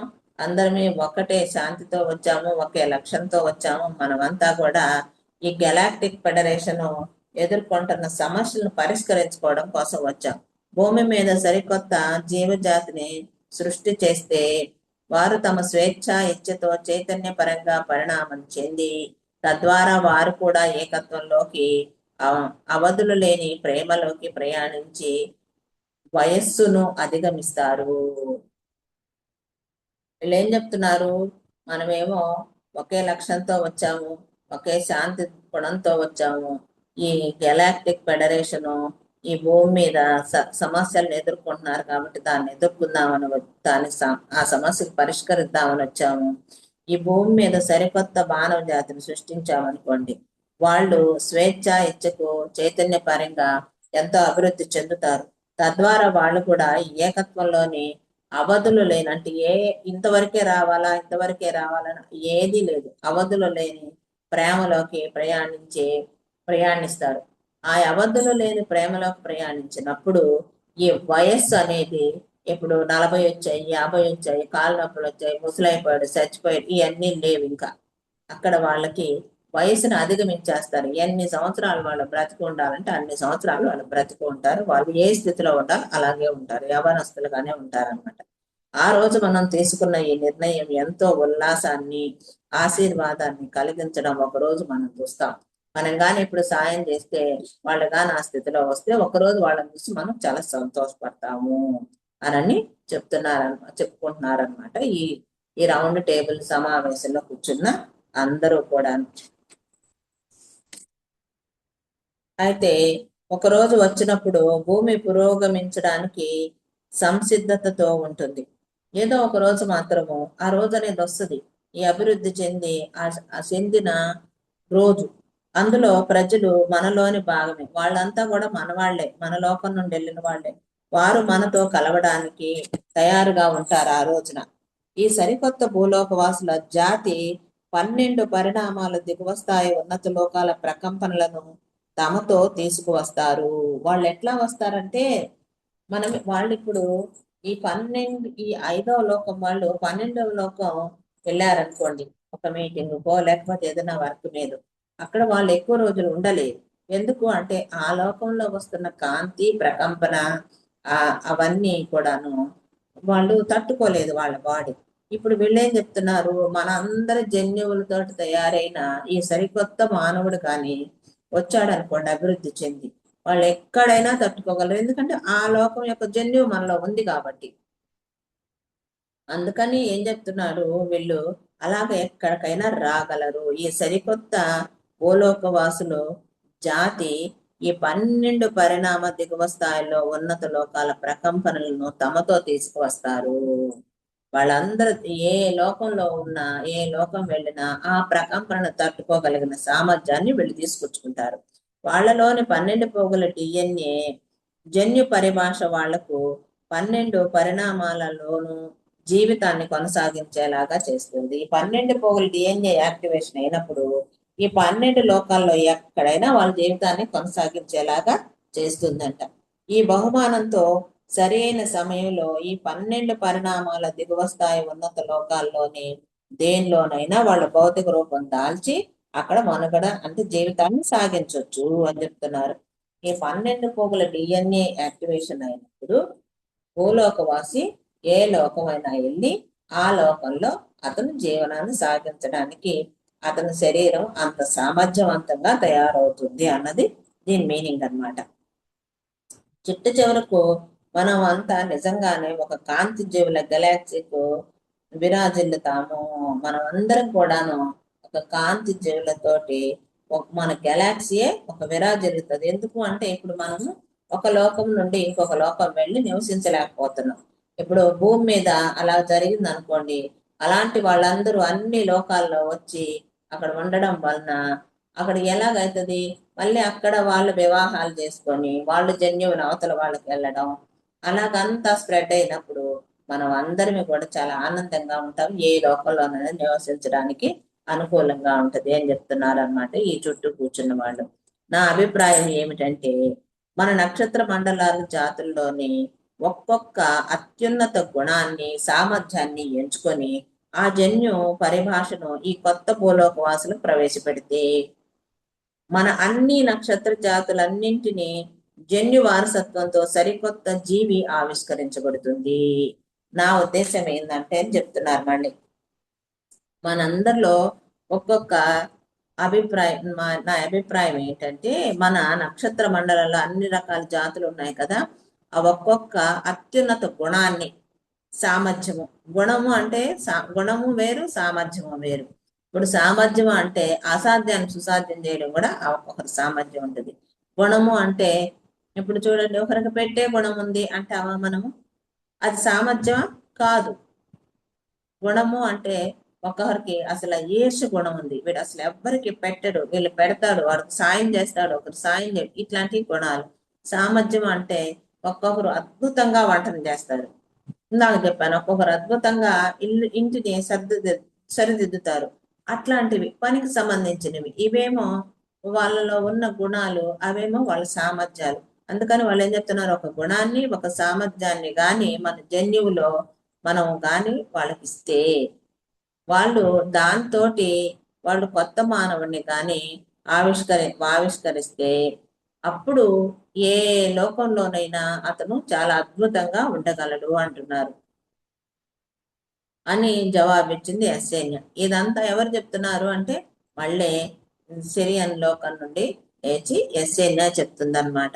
ఆమె వచ్చింది ఆ గెలాక్టిక్ ఫెడరేషన్ కి. ఆమె వచ్చి ఇది చెప్తుంది, అందుకని ఏ విధంగా చేద్దాము అనని. ఈ సరికొత్త జీవికి ఆలోచించగల, అనుభూతి చెందగల, భావాల్ని తెలియపరచగల సామర్థ్యం ఉంటుంది.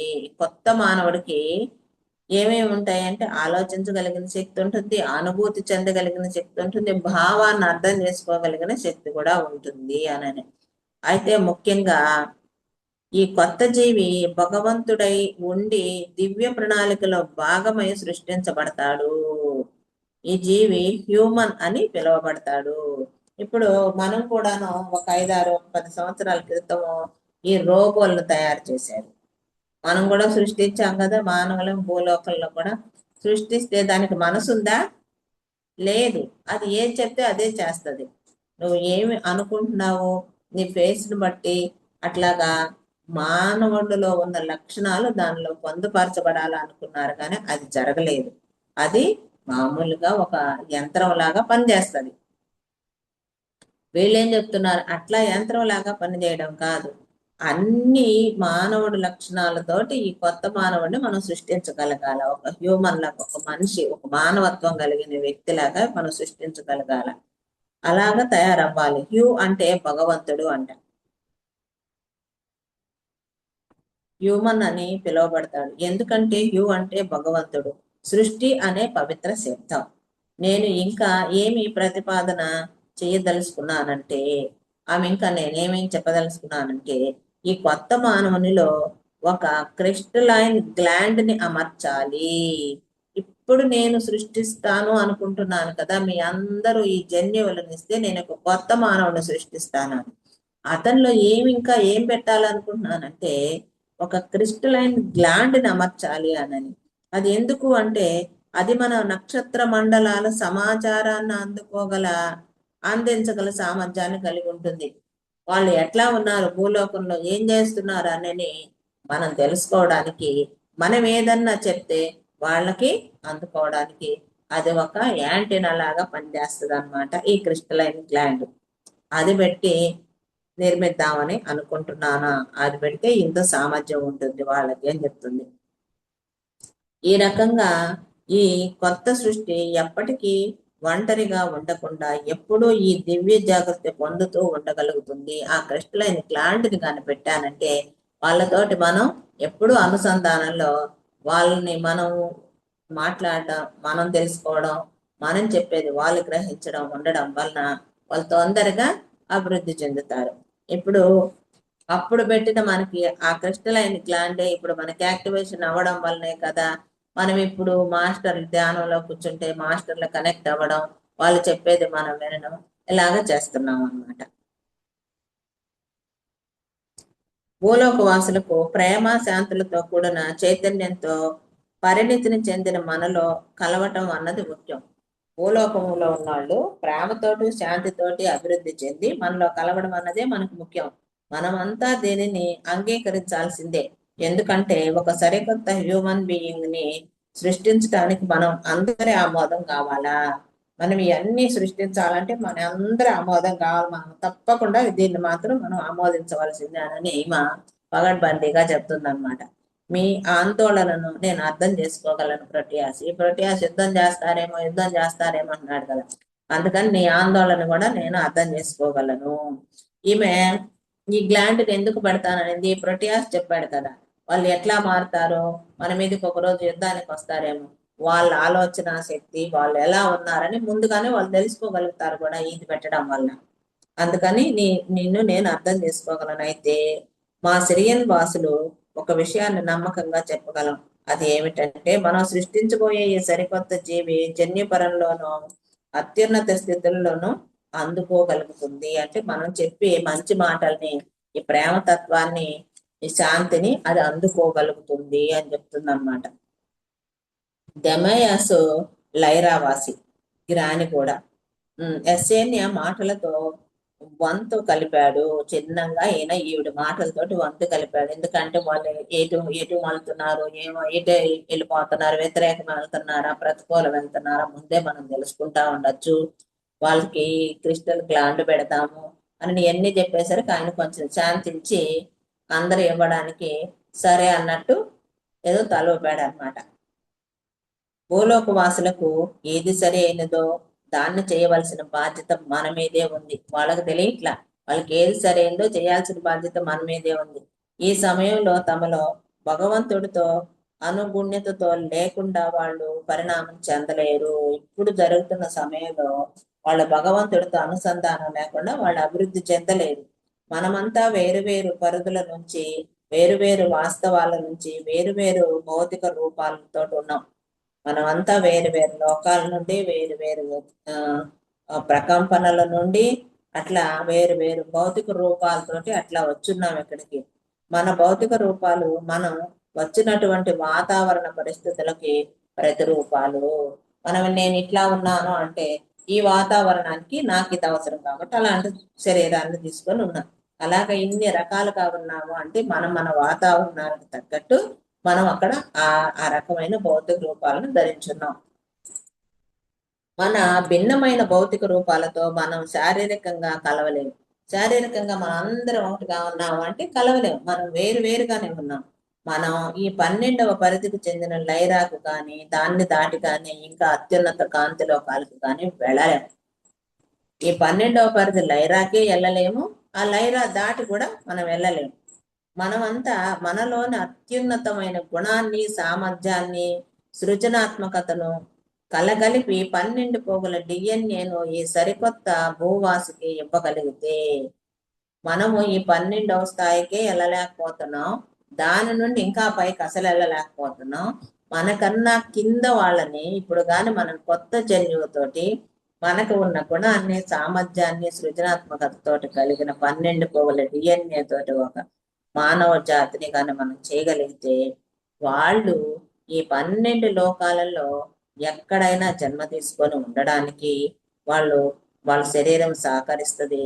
వాళ్ళు దాని నాలెడ్జ్ని తీసుకుంటారు. అప్పుడు వాళ్ళ దగ్గరికి వెళ్ళి మనం కూడా అక్కడ జన్మించి మళ్ళీ ఆ డిఎన్ఏని మనం కూడా పొందొచ్చు అన్నది ఇప్పుడు అసలు వాళ్ళ మెయిన్ ఇంటెన్షన్ అన్నమాట. అందుకని ఏం చెప్తుంది, 12 పోగులు సరికొత్త భూవాసుకి ఇవ్వగలిగితే సరైన సమయంలో భూలోక వాసులు భూలోక పరిధి దాటి ప్రయాణించగలుగుతారు. సరైన సమయం వచ్చినప్పుడు మన అన్ని లోకాల్లో వాళ్ళు ప్రయాణించగలుగుతారు. యశన్య చెప్పినట్లు దానికి చాలా సమయమే పట్టచ్చు, 4 మహాయుగాల కాలం పట్టచ్చు. అయితే ఆ రోజు అనేది తప్పకుండా వస్తుంది, వాళ్ళు మనతోటి జతగా ఉండగలుగుతారు. అందుకని మనం చేద్దాము అని ఈమె ఫైనల్ చేసి చెప్తుంది అనమాట ఈ యశన్య. అయితే లైరా నాయకుడు మోస్టేన్య చేతుల పైకెత్తి గెలాక్టిక్ కౌన్సిల్ ఈ ప్రతిపాదన చేస్తుంది. మానవుడు అని పిలువబడే ఓ సరికొత్త జీవిని భూగ్రహంపై నివసించడానికి అనువుగా సృష్టిద్దాం. మనం అందరం కలిసి ఈ అన్ని గ్రహాల్లో ఎక్కడైనా బతికేటట్టు వాడిని దానికి అనువుగా ఉండేటట్టు సృష్టిద్దాం. ఆధ్యాత్మికంగా మలచబడ్డ ఆ మనిషి సిరియన్స్ మన లైరాకు చెందిన జన్యు శాస్త్రవేత్తలతో కలిసి సృష్టి చేస్తారు. సిరియన్ వాళ్ళు, లైరా వాళ్ళ జన్యు శాస్త్రవేత్తల సైంటిస్టుల ద్వారా వాళ్ళు అతన్ని సృష్టిస్తారు అని చెప్తున్నారు.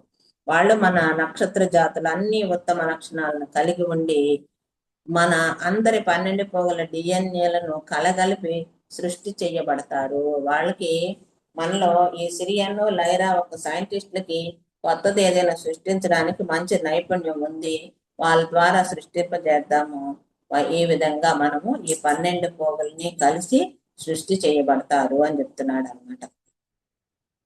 మన సోదరులు ప్లేడియన్స్ నుంచి ఈ సరికొత్త మానవుని ప్రేమించే సామర్థ్యము, ప్రేమించబడే గుణము ఈ 2 ఉన్నాయన్నమాట. ప్లేడియన్స్ దగ్గర ప్రేమించే సామర్థ్యము ఉంది, వీళ్ళు ఎవరినైనా ప్రేమించగలుగుతారు, ప్రేమించబడతారు. ఎదుటి వాడు ఇష్టపడేటట్టు వీళ్ళు ఉండగలుగుతారు, ఎదుటి వాడిని ఇష్టపడి వీళ్ళు ప్రేమించగలుగుతారు అన్నమాట.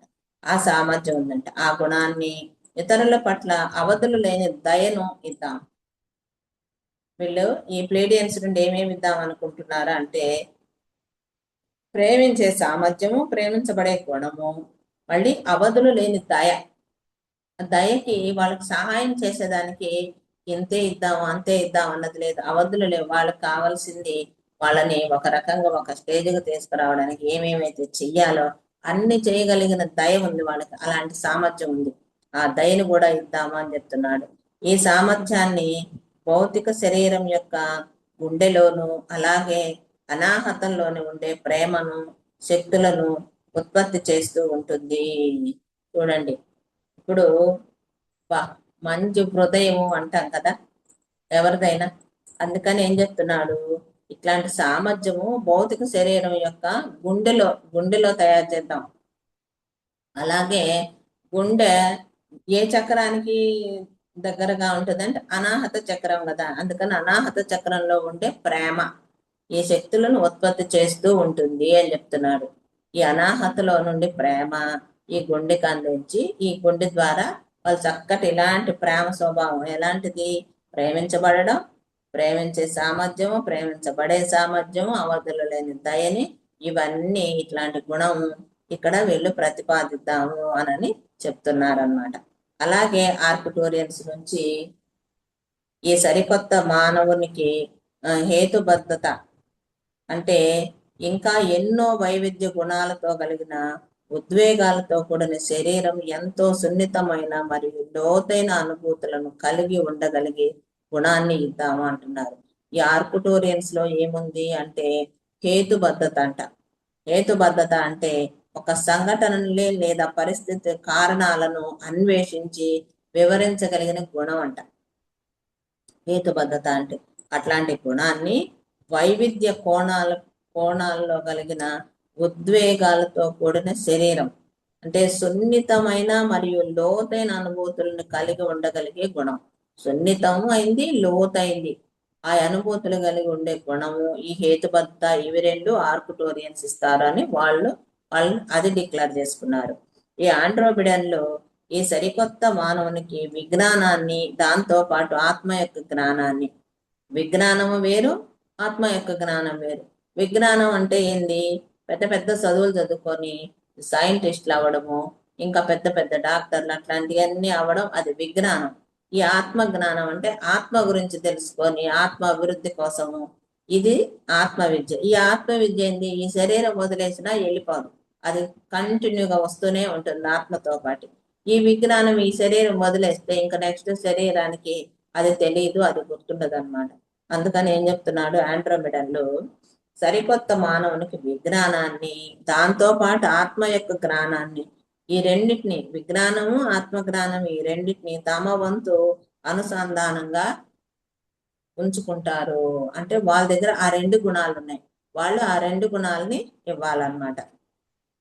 ఇలాగా మోస్టేనియా నెమ్మదిగా ఆ గదిలో ఓ మూల వింతగా ఉండి గుంపుగా కూర్చున్న ఆండ్రోమెడన్లకేసి తల వంచి అభివందన చేశాడు.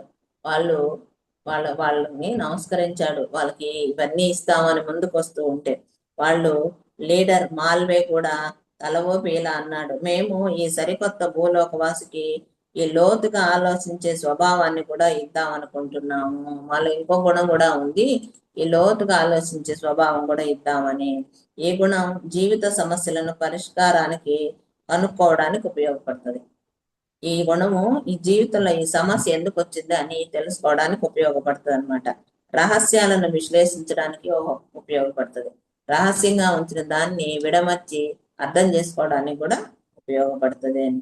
ఈ విధంగా ఈ బహుమానాలతో వారి బుద్ధిని అభివృద్ధి చేసుకున్న సాంకేతికతను ఉపయోగించి ముందుకు సాగి వారు నాగరికతను ముందుకు తీసుకువెళ్తారు. ఈ మాలో ఉన్న ఈ గుణాన్ని ఇస్తే వాళ్ళ బుద్ధిని అభివృద్ధి చేసుకొని వాళ్ళు మంచి నాగరికతతోటి ముందుకు పోతారు అని చెప్తున్నారు అన్నమాట.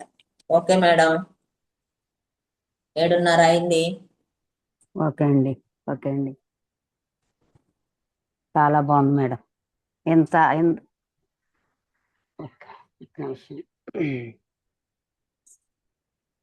చాలా చాలా అద్భుతంగా ఉందండి నక్షత్ర లోకాల గురించి. మరి ఇంటర్ గెలాక్టిక్ ఫెడరేషన్